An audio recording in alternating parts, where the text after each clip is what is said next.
Ready. Muy buenos días, bienvenidas, bienvenidos todos.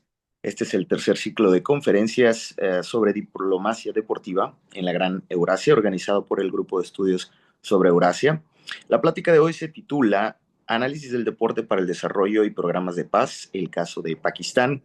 Será una ponencia en inglés, por lo que estaremos moderando y transmitiendo en inglés, impartida por el señor Umair Asif, de quien voy a dar una breve reseña a continuación en español. El señor Umair es candidato a doctorado en la Universidad de Quebec a Montreal, Canadá, especializado en deporte para el desarrollo y la paz y prevención del extremismo violento. Es miembro del Comité Científico de la Cátedra UNESCO en Deporte para el Desarrollo, la Paz y el Medio Ambiente y experto juvenil en el grupo asesor editorial del ICM Insight 2025 de la UNESCO ICM. También es fundador de la Kafka Welfare Organization en Pakistán y cuenta con más de 10 años de experiencia trabajando internacionalmente en diversos temas sociales y desarrollo en países como Pakistán, Corea del Sur y otros. Umair ha impartido cursos a nivel de maestría y licenciatura en Ciencias del Deporte en la Universidad GC de Lahore, Pakistán, donde también supervisó proyectos de investigación de posgrado. Ha sido miembro de la Junta de Fuerza de Tarea Juvenil y Deporte de la UNESCO para Asia-Pacífico, contribuyendo a varias plataformas internacionales de alto nivel, incluidas las reuniones de alto nivel de las Naciones Unidas sobre deporte y prevención del extremismo violento en 2020.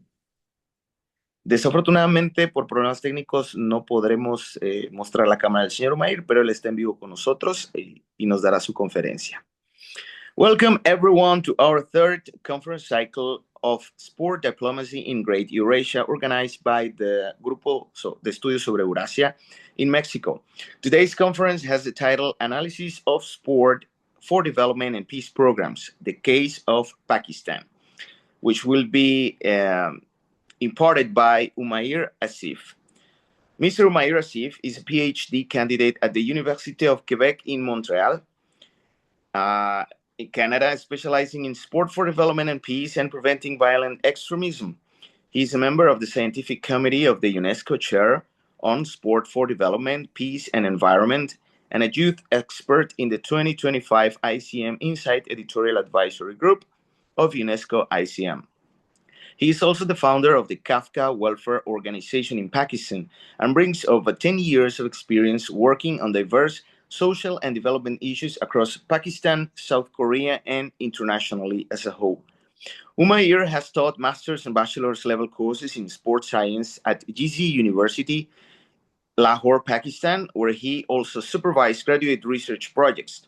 He has served as a board member of the Asia Pacific UNESCO Youth and Sport Task Force, contributing to several high-level international platforms, including the United Nations high-level meetings on sport and prevention of violent extremism in 2020. Welcome, Mr. Umair Asif. Unfortunately, we won't be able to show the camera due to some technical problems, but Mr. Umair Asif will be here with us with this conference. So, without further ado, Mr. Umair Asif, the floor is yours. Hello, everyone. Thank you so much for inviting today, and sorry for the technical issue regarding the camera.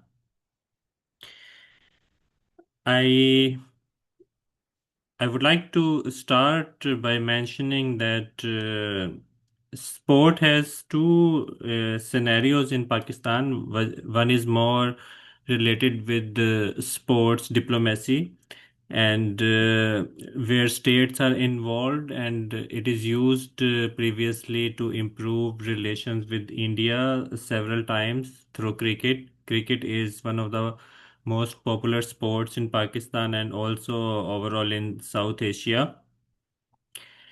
So it was a good experience for the states to, and they got the opportunity to stop the conflict through cricket, and they got the opportunity to work on diplomacy and to improving relations. And at the same time, there are many other sports which Pakistan plays with other countries. But at the same time, the sport for development and peace side, when we talk more about engaging young people and children or girls in sports more at community level with the concept of community development or youth empowerment, positive youth development. Pakistan got sport has been an integral part of Pakistan since its foundation in 1947 in different ways. Also, before Pakistan's formation in this land and in this region, sport was always there, especially the cultural sports. But and let me tell you, this land's history is very old. It goes back to Indus Valley civilization, which is 4,005 years old and one of the oldest in the world. But uh, since 2000, when United Nations endorsed the idea of using sport for development and peace, it also came to Pakistan through different treaties and international exchanges with United Nations. In Pakistan, several such programs were started with the passage of time.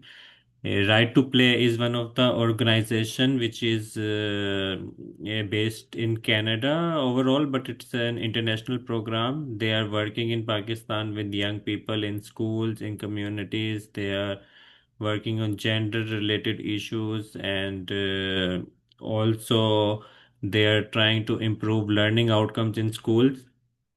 Apart from this, another international program like GIZ from Germany is working in Pakistan. In my research overall, I have explored six programs in my PhD and two in my master's when I was in Korea.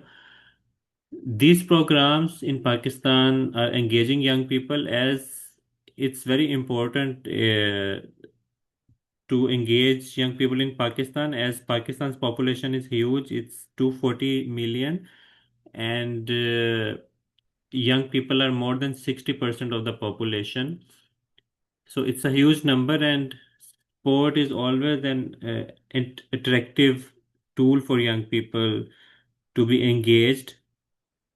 And cricket's popularity brings people to play all the time, everywhere. Everywhere you will see in Pakistan people playing cricket in grounds, inside the houses. So it's a great way to engage people and mobilize people.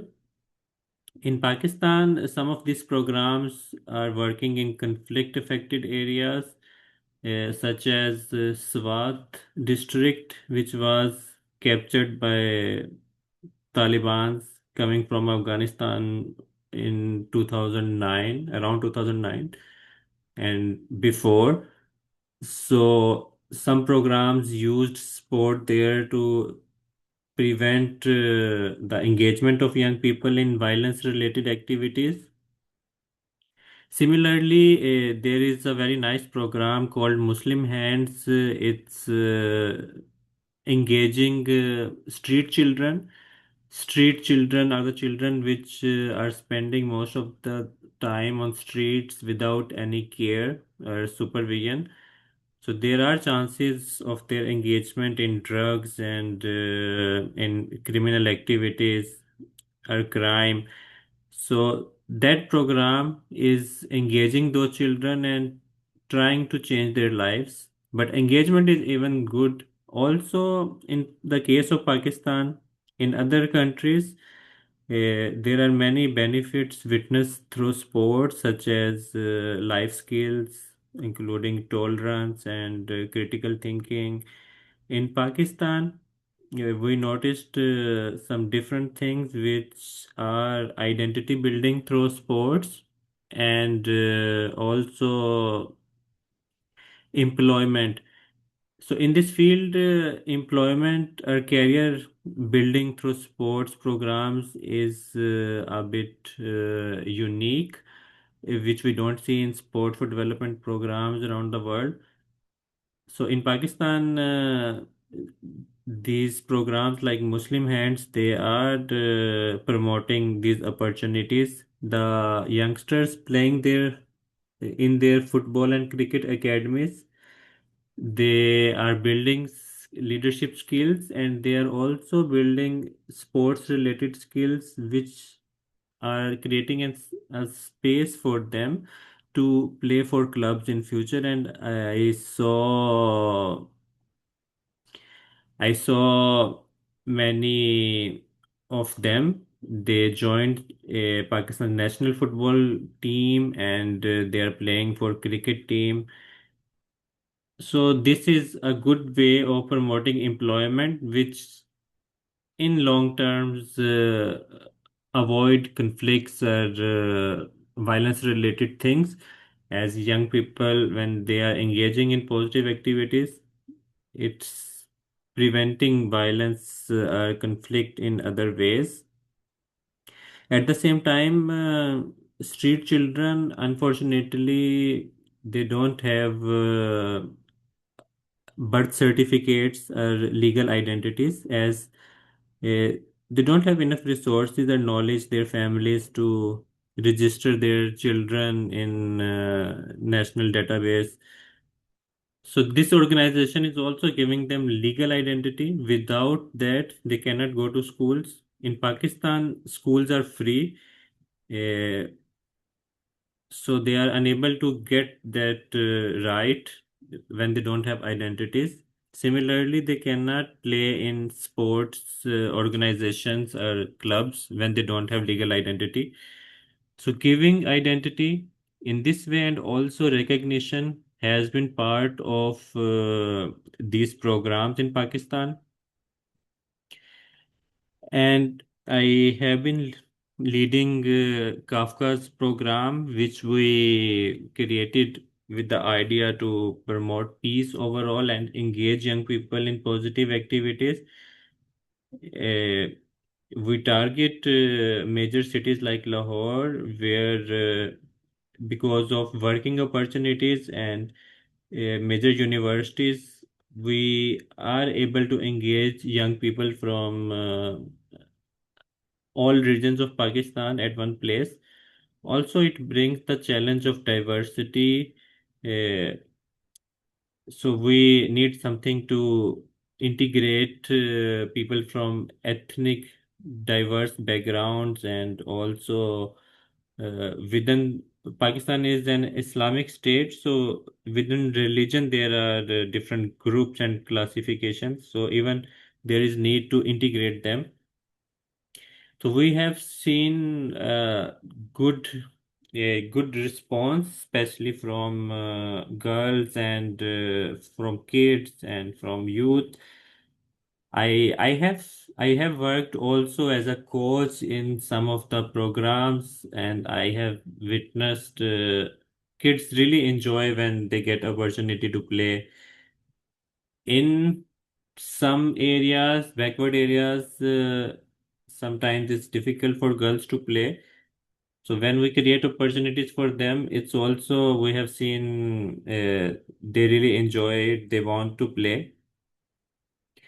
Similarly, we also touched another side of autistic children, because overall in the world it's challenging for them to take part in sports, and in Pakistan it was rare for them to get such opportunities. Only I think Special Olympics is majorly working in Pakistan with special kids.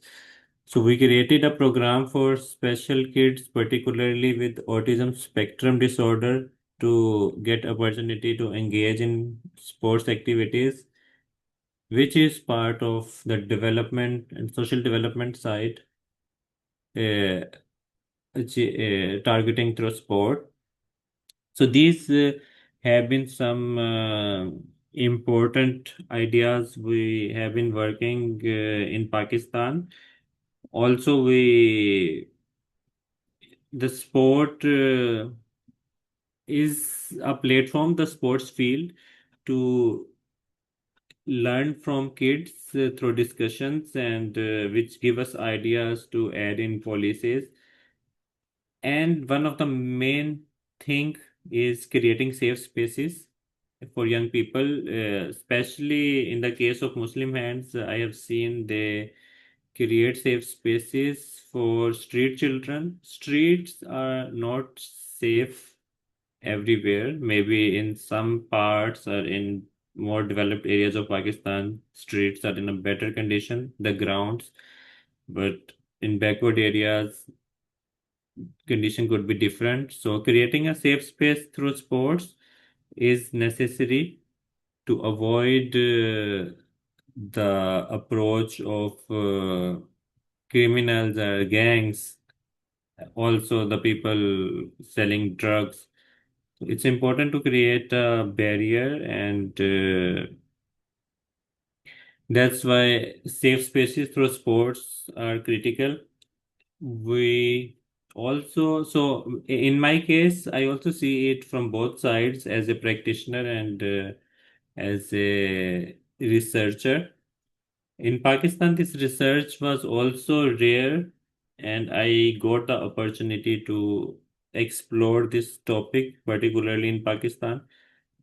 And now we have some data available from our research group, and we hope to move forward and conduct long-term research, which is also missing in this area around the world.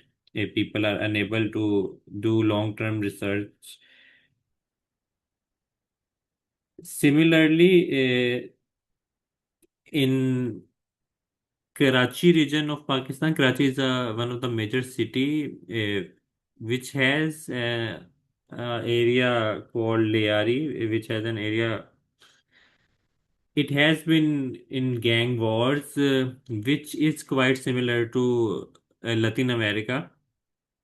And British Council started a sports program there called Dosti, which engaged those children and youth in that area. It is a way to prevent their engagement in crimes and then teaching them life skills, giving them opportunity to play sports.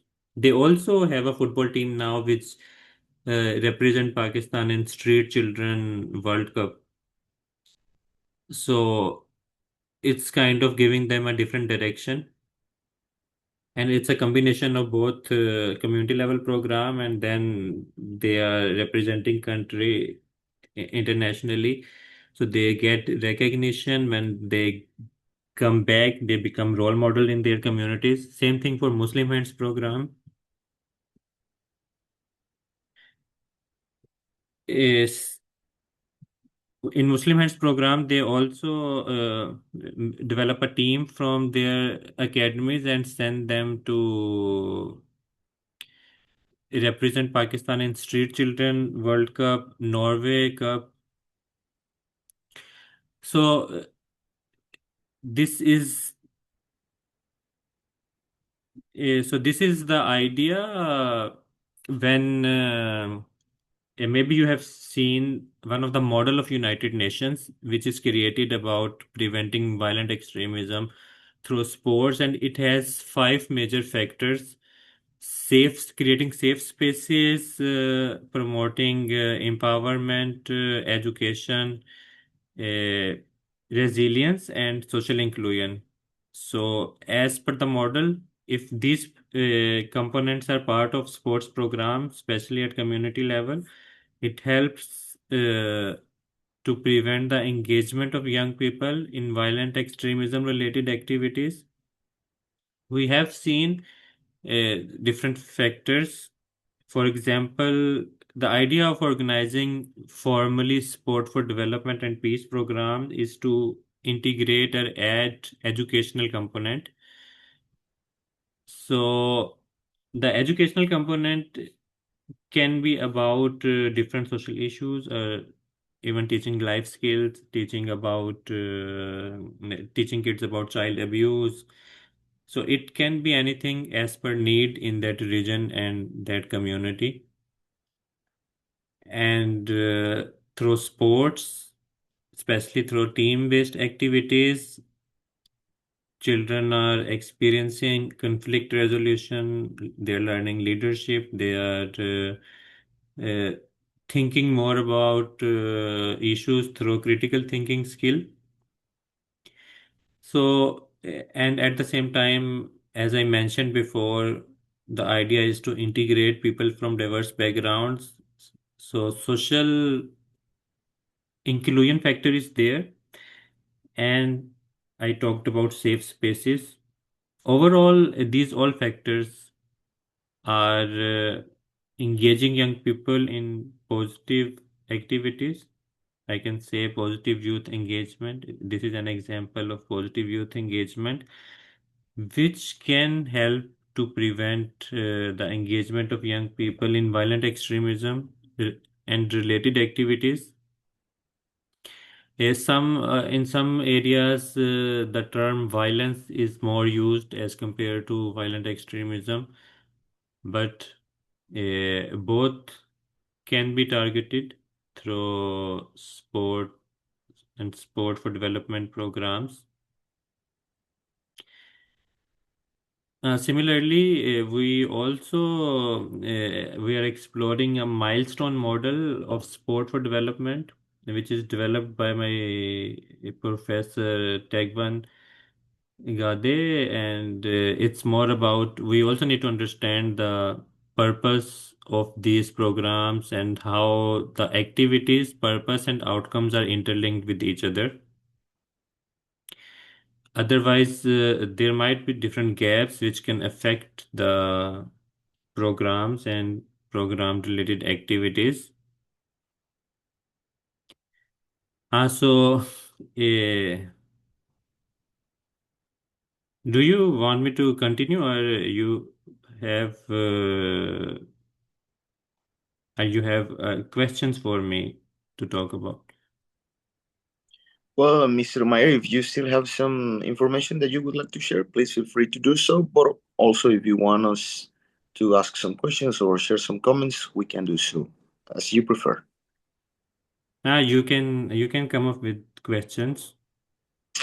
Okay, in that case, well, I'll begin with some questions that arose while listening to your interesting lecture. I heard that cricket is the most famous sport in Pakistan. Is there anything related to women cricket league or something like that? Because it's pretty interesting. What's the role of women in sports in Pakistan beyond what you already shared, right? Taking into consideration that, of course, it's a Muslim country. We have a women cricket team also, and they represent Pakistan in international events of International Cricket Council. Actually, it's mandatory by International Cricket Councils to have a women cricket team when you have a guys cricket team. So, and even one of our cricketer, Sana Mir, she is not playing now, retired, but she is popular among women cricketers in the world, and she has a good reputation. So, I was teaching in a university. So let me tell you, at university level, girls are playing sports. I was teaching in sports and physical education department. Girls are taking part in all sports, and in universities, colleges, they have girls teams which compete and represent their institutions. Maybe at community level there are challenges, but in educational institutions, it's common for girls to take part in extracurricular activities and in sports activities. I was also in Korea at that time. World Taekwondo Championship was taking place, and Pakistan had a team there, two girls and two guys. So it's a perception. Maybe it can be better and it can be improved. People are not interested at the same time as they want to see men's cricket team. They don't want to they don't follow women's cricket in the same way. Not only in Pakistan, but also in other cricket related countries. So if there is a perception that women really don't take part in sports in Pakistan, but there are teams, there are athletes there are famous swimmers. In Taekwondo, I see many girls representing Pakistan.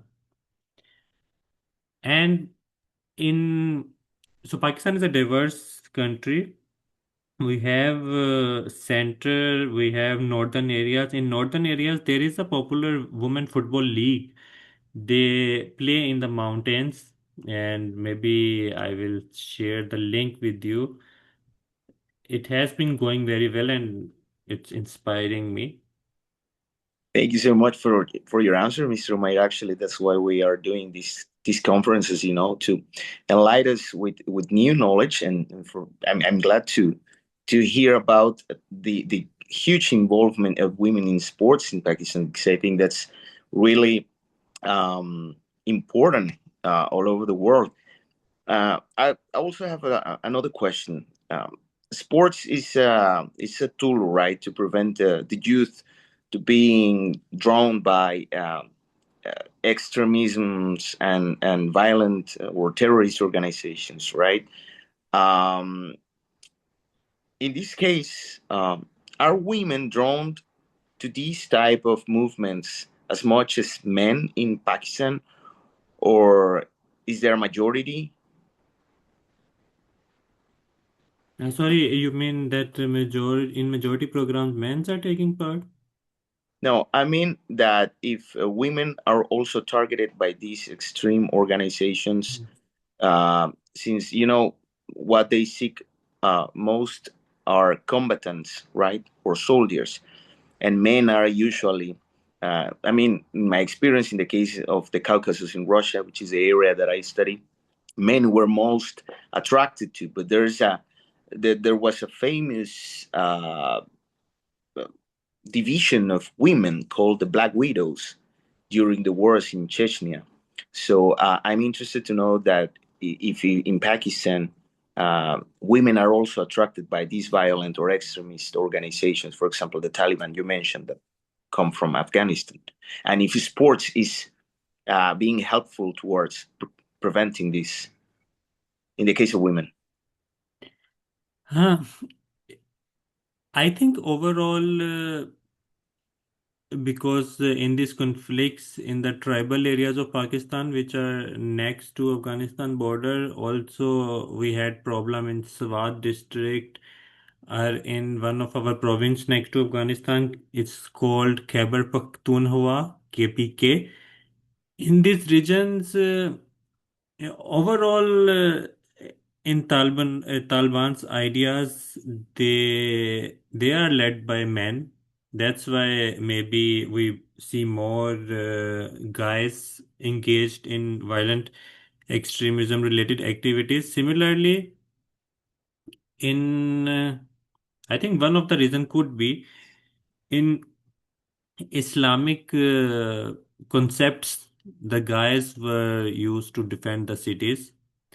Maybe that's why they are more engaged in these activities. But women were also seen engaged somehow, especially in the case of Syria. Maybe you have heard about it.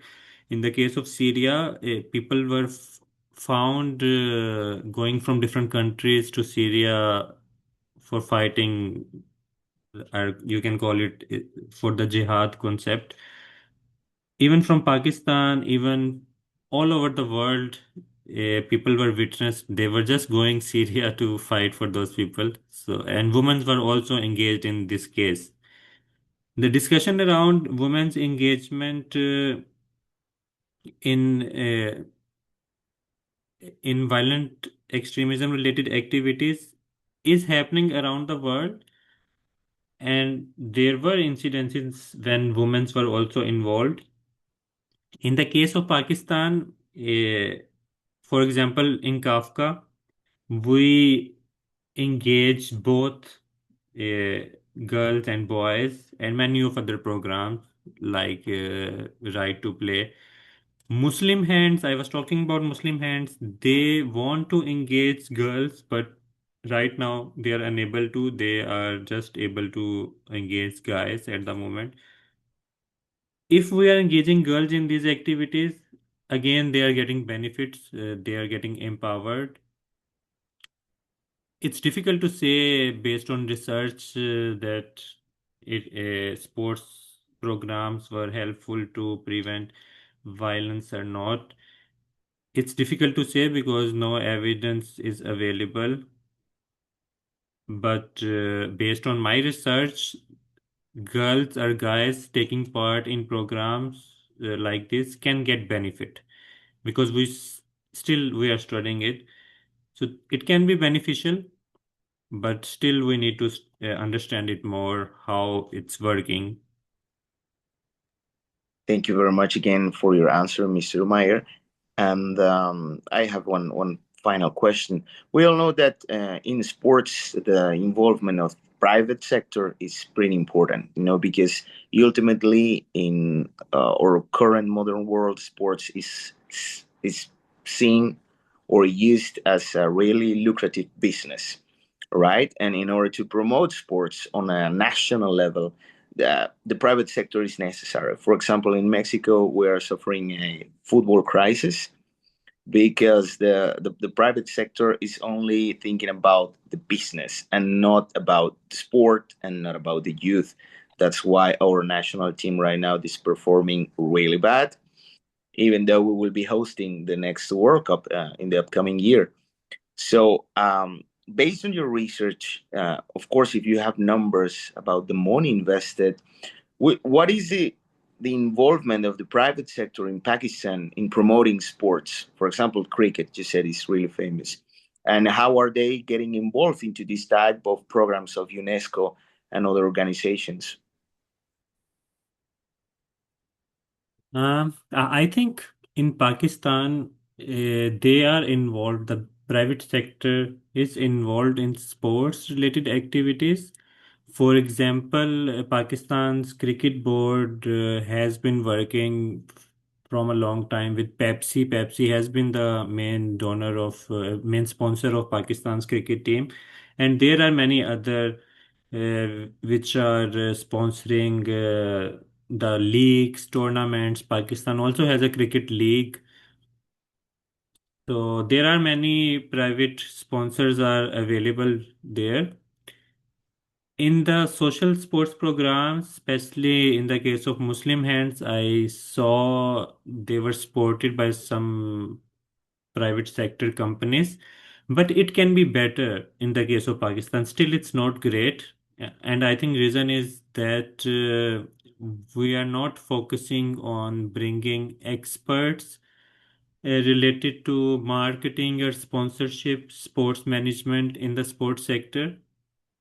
People are more coming from athletic backgrounds. They get jobs in the sector in federations, and many times they don't have those skills.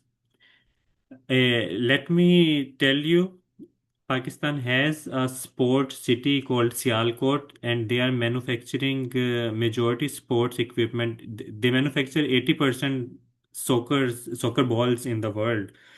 Even for, I think for FIFA World Cup, they also designed the ball. And so China has been competing with us in terms of soccer balls, but still Pakistan is leading. And they produce all sports equipment. If Pakistan will be able to make a partnership with those companies creating sports equipment, if they work with community level sports organizations and federations more closely, it can be a totally different side of sports. Even if they work with universities, there is no connection between universities, federations, and sports manufacturers. If we create a network between these stakeholders, it can give us great results. Okay, thank you very much again, Mr. Umair. I have no further questions, so maybe it would be in order to close this session, maybe with a final statement of about your conclusions and, of course, your perspective of the future of sports in Pakistan. Edith, you wanna add something? Yes, yes, yes. So thank you so much, Umair, to accept to be part of this conference. I think it's very necessary, in particular, since the Eurasia studies group, we visualize other countries because, for example, in my case, I don't know if, this kind of sponsorship that you mentioned. We are very custom, for example, here in Mexico, that we are. Football country. For example, Coca-Cola is the main sponsorship of the FIFA World Cup. So we are very familiar with that kind of sponsorship.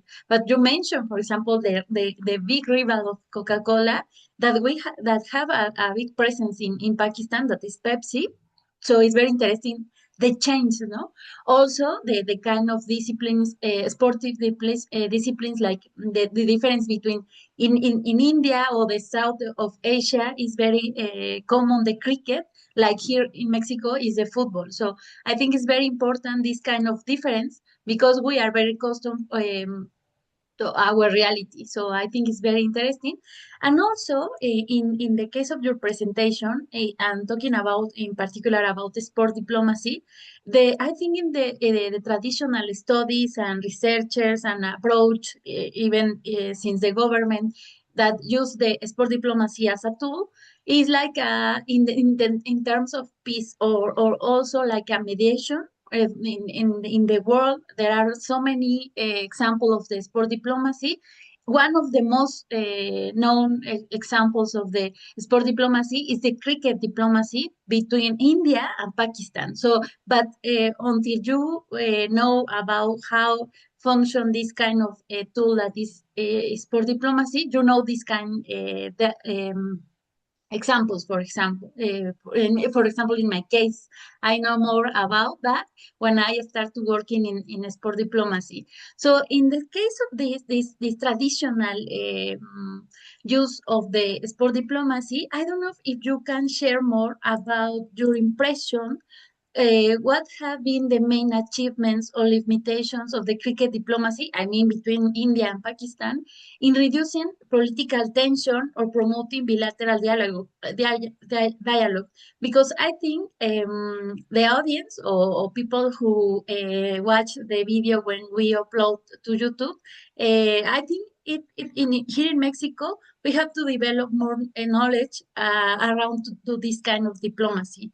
And in second term, and also when we review the targets that the sport diplomacy try to promote or achieve, we can find the sports like a tool for development and peace. That is your main focus and your main formation, like you said, in terms of researcher, but also like a practitioner. So, in your opinion, what would you assess, or how you assess the impact of sport for development and peace programs on preventing violent extremism, particularly in youth context? And also, I think we have to know more about how can define violent extremism, and what characteristics distinguish it from, or the violent extremism against other forms of non-violent political or religious radicalization. So I want to know this difference, or this if we can uh, talk about the sport like a tool in a traditional way, and also in new forms of the sport diplomacy. So I want to know your comments about these questions. Uh, Thank you for raising these questions. I think I mentioned the positive use of cricket diplomacy, but recently there was war between Pakistan and India. I think it was in May, if I'm not wrong. During that time, we have witnessed some things which were really strange for me, being a researcher of sport, development, and peace. In the second day of war, a drone war was started between India and Pakistan when drones were coming from Indian side in Pakistan, and Pakistan was having a Pakistan Cricket League at that time. One of the drone even attacked at the stadium. So this is recently what I saw in modern era. And India was also hosting Indian Cricket League at that time.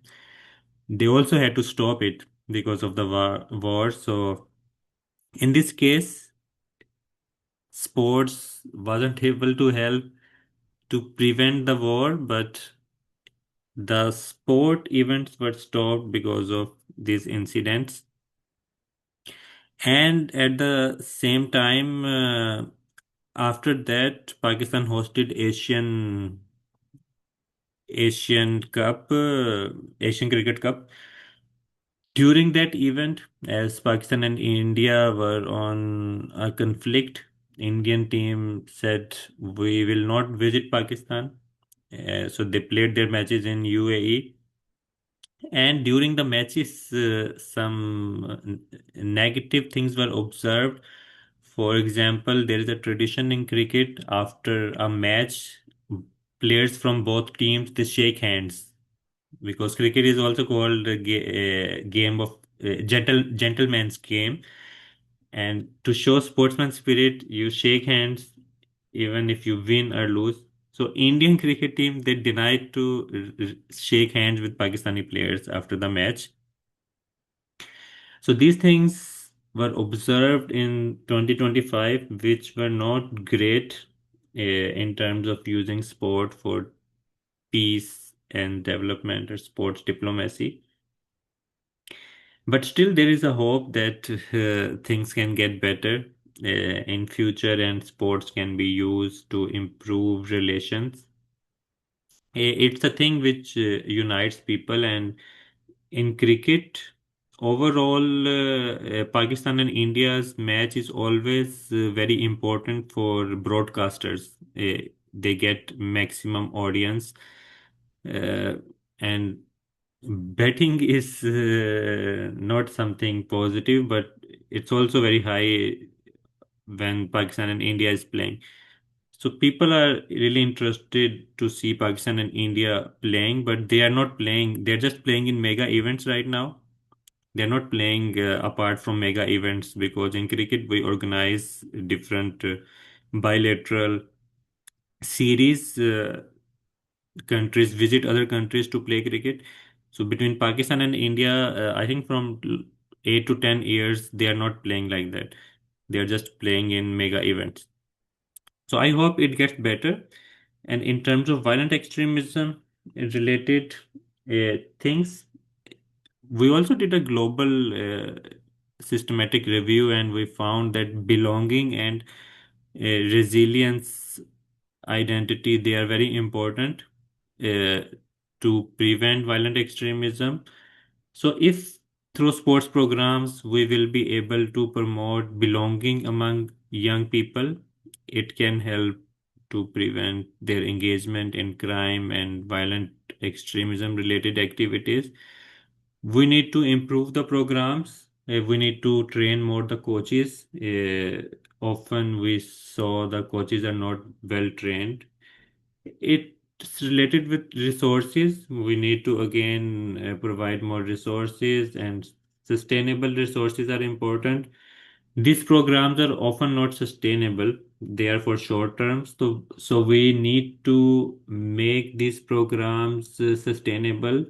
State support is missing somehow for community level programs. If state will support these programs, they will be run for longer periods. To change behavior, we need longer programs. Through a 3 months program, it's difficult to change behavior of young people. We need a program for 1 year, 2 year, 3 year, and we need to ensure same youngsters sustain in those programs. It can help to change their behavior. And as I mentioned before, at the same time, if they are building sports related skills, soccer skills, cricket skills, they can also play for. In Pakistan, we have different departments which play.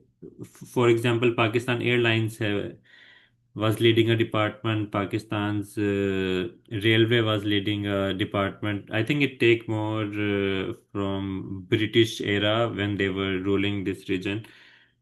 So there is a chance to give them career. Everyone is not going to get it, of course. You need skills, and there is always a competition to make space in teams. But still, there is some evidence which is positive, even if it's not huge. So, I hope I was able to answer your questions. If I'm missing something, can you please mention? Mr. Umair, I will ask something like maybe small question.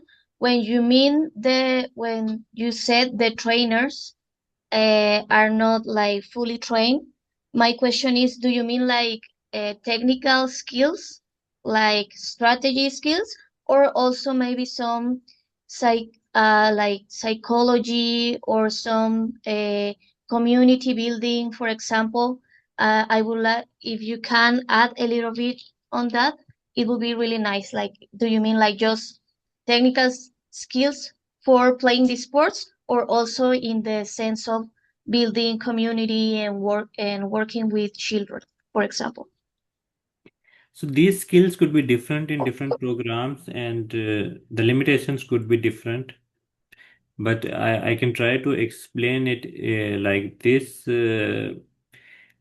For example, if it's a sport for development and peace program, there are many trainings designed related to be a sport for development and peace coach. Even I attended it from UNOSDP and Football for Peace, South Korea. In Pakistan's case, often sometimes now it's a limitation that in some areas maybe they find sports coaches, they engage them in these programs, or sometimes they train people from development sector. So they know maybe how to organize sports activities, but the idea of understanding sport for development and peace movement, it's lacking. And to create impact from these programs, it's important to gain skills around this area. So they could be good with some things and could be weak with something. But in terms of sport for development and peace, we have observed that people are not often trained on this domain. Okay, thank you. Very, very clear and very interesting. It is not just playing and like that. You have to add something else. Yeah, thank you. Thank you. Well, I think then it's time to close our session. Thank you, Mr. Umair Asif. It's been a really interesting talk about sports and development in Pakistan, and about the impact and the necessary support of these activities to uh, uphold the youth, not only in Pakistan but all over the world, and to prevent them from, uh, you know, taking bad decisions and choosing the wrong path. I mean, sports is really important in human development, but it's not as easy as Monica said, right? It's not just playing or practicing something. There has to be a whole human and economical infrastructure behind it to uphold it. So thank you very much, Mr. Umair Asif. Thank you to our hosts and to our audience. Muchísimas gracias por su presencia en esta tercera conferencia, este tercer ciclo de conferencias sobre diplomacia deportiva en la Gran Eurasia. En nombre del Grupo de Estudios sobre Eurasia y un servidor, Eduardo Palacios, agradecemos su atención y agradecemos al señor Umair Asif por su interesantísima plática sobre el deporte y el desarrollo y las juventudes en Pakistán. Muchas gracias y hasta la próxima. Thank you, Mr. Umair Asif. Until next time. Muchas gracias. You're welcome. De nada, hasta luego. Gracias.